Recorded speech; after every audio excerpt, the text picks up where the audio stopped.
Cerita ini kejadiannya di tahun 2004. Gue dapet cerita ini dari temen gue dan ini ceritanya tuh di SMP-nya dia.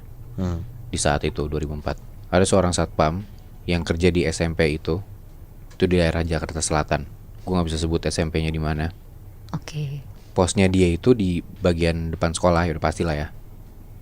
Dan nama satpamnya ini Rinto. Dia tuh umurnya 26-27an lah. Emang satpam baru yang masih muda juga. Dan selain Rinto sebagai satpam sekolah, ada juga satu orang lagi nih. Umurnya hampir 30-an. Namanya Dadang. Nah, Dadang ini adalah salah satu penjaga sekolah. Dia kayak cleaning service gitu loh. Kebayang gak sih lo kalau misalkan di sekolah lo tuh dulu kayak ada penjaga sekolah yang emang tinggal di situ? Iya. Nah, si Dadang ini rumah atau kamarnya itu letaknya tuh di bagian sudut kiri belakang sekolah. Jadi ini layout sekolahnya ya, biar gampang lo bisa bayangin.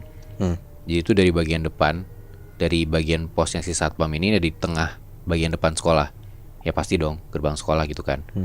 Lo masuk ke dalam sekolahnya, terus lo ke kanan, ke ujung, ke belakang, lewat sisi kanan sekolah. Itu tuh di belakang sekolah ada pohon bambu gitu Muy. Nah, sepanjang dari kanan ke kiri bagian belakang sekolah. Nah, terus dari sudut kanan belakang itu lu ke arah kiri, dan tempat letak si kamarnya Dadang itu di paling belakang sudut kiri sekolah. Berarti di belakangnya si pohon bambu itu?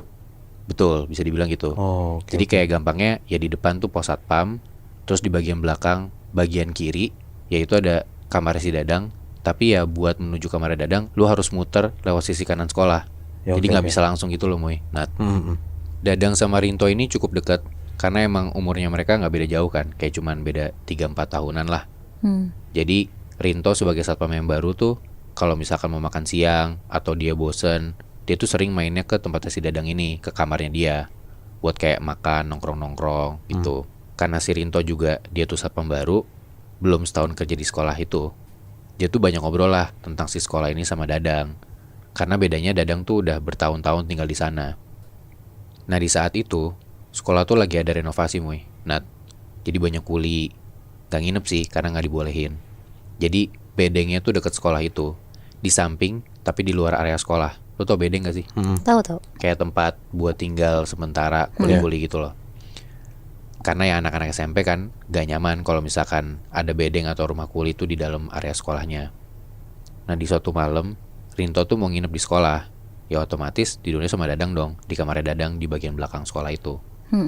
Singkat cerita, hari udah malam, dan setelah udah ngerokok-ngerokok depan sekolah, mereka masuklah ke dalam sekolah. Itu sekitar jam 10-an malam. Masuk ke area sekolah, sama tuh kayak yang gue bilang tadi. Dari pos bagian depan, mereka ke ujung kanan dulu, lurus, terus ke belakang, lewat sisi kanan, sampai ke ujung, baru tuh belok kiri, ngelewatin pohon-pohon bambu yang gue bilang tadi. Panjangnya sekitar 100 meteran lah. Sekolah juga gak gede dan gak kecil, kayak biasa aja. Mereka nyusurin tuh pohon-pohon bambu itu, yang mana di dekat bagian pohon-pohon bambu itu juga emang lagi direnov buat bikin ruangan baru. Jadi kayak banyak kayu-kayu, banyak semen, agak-agak berantakan lah di sisi kanan belakang itu. Terus tiba-tiba pas lagi nyusurin pohon-pohon bambu itu, si Rinto ngerasa kayak ada biji atau buah kecil tuh yang kena di pundaknya dia. Jadi kayak dari arah belakang kayak dilempar sama orang gitu loh. Terus Rinto respon, apaan tuh? Dari situ tuh Dadang langsung nengok. Terus dia teriak ke arah belakang, jangan ganggu. Ada satu komplek di daerah Jakarta Selatan. Rumah-rumah di dalam komplek ini tuh kayak gede-gede banget gitu lebih. Nah, kayak di daerah Senopati gitu-gitu, kebayang kan? Iya. Nah, tapi komplek ini bukan komplek buntu. Jadi kayak lo tuh bisa ngelewatin jalanan komplek ini buat motong. Jadi mobil motor pun juga bisa lewat lalu lalang gitu. Jalan pintas berarti. Iya, bisa jalan pintas juga.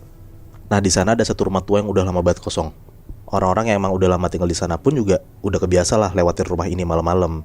Dan mereka pun juga dalam tanda kutip ya, udah kenalan sama si penunggu rumah ini.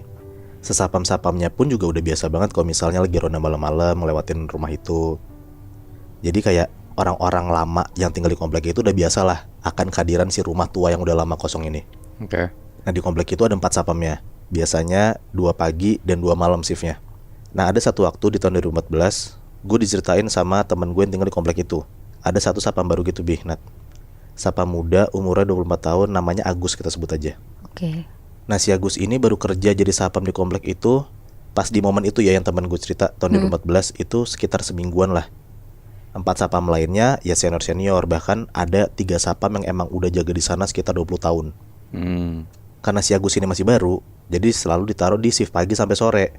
Jadi jam 6 sore dia udah beres kerja. Nah di malam itu untuk pertama kalinya selama seminggu dia kerja di sana, dia harus masuk shift malam, ngegantiin sapam lainnya lagi sakit. Akhirnya di malam itu dia masuklah shift malam, jam 6 sore mulai sampai jam 6 pagi. Si Agus ini shift malam sama Pak Burhan namanya, umurnya sekitar 60 tahunan dan dia udah jadi sapam senior lah di sana.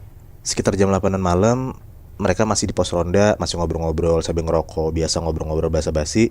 Nah dikasih tau lah sama Pak Burhan ini kayak, ini komplek kan rada gede, jadi mereka tuh kalau misalnya mau patroli, mau ngeronda ya harus mencar, bagi 2. Jadi kalau misalnya dia mau ngiter sambil mukulin tiang listrik tuh buat ngasih tahu jam, ya harus hati-hati dan banyak doa lah, karena ini kompleknya gede dan kita harus ngiternya sendiri-sendiri.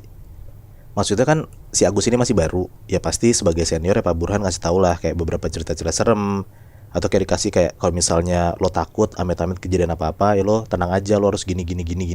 Oke. Jadi cerita seremnya niatnya bukan buat nakutin tapi buat ya biar hati-hati gitu ya. Iya bener Bi, karena ini pun juga pertama kalinya Agus shift malam kan. Semua udah diceritain sama Pak Burhan sampai sekitar jam 12 malam. Dan mereka harus mencar lah buat ngasih tahu jam keluarga komplek itu buat mukulin tiang listrik. Tapi ada satu hal yang lupa dikasih tahu sama Pak Burhan ke Agus, yaitu soal satu rumah gede yang udah lama kosong ini. Sebenarnya ada satu hal yang harus dilakuin sama orang baru kalau misalnya mau ngelewatin rumah itu pas malam-malam di atas jam 3 pagi.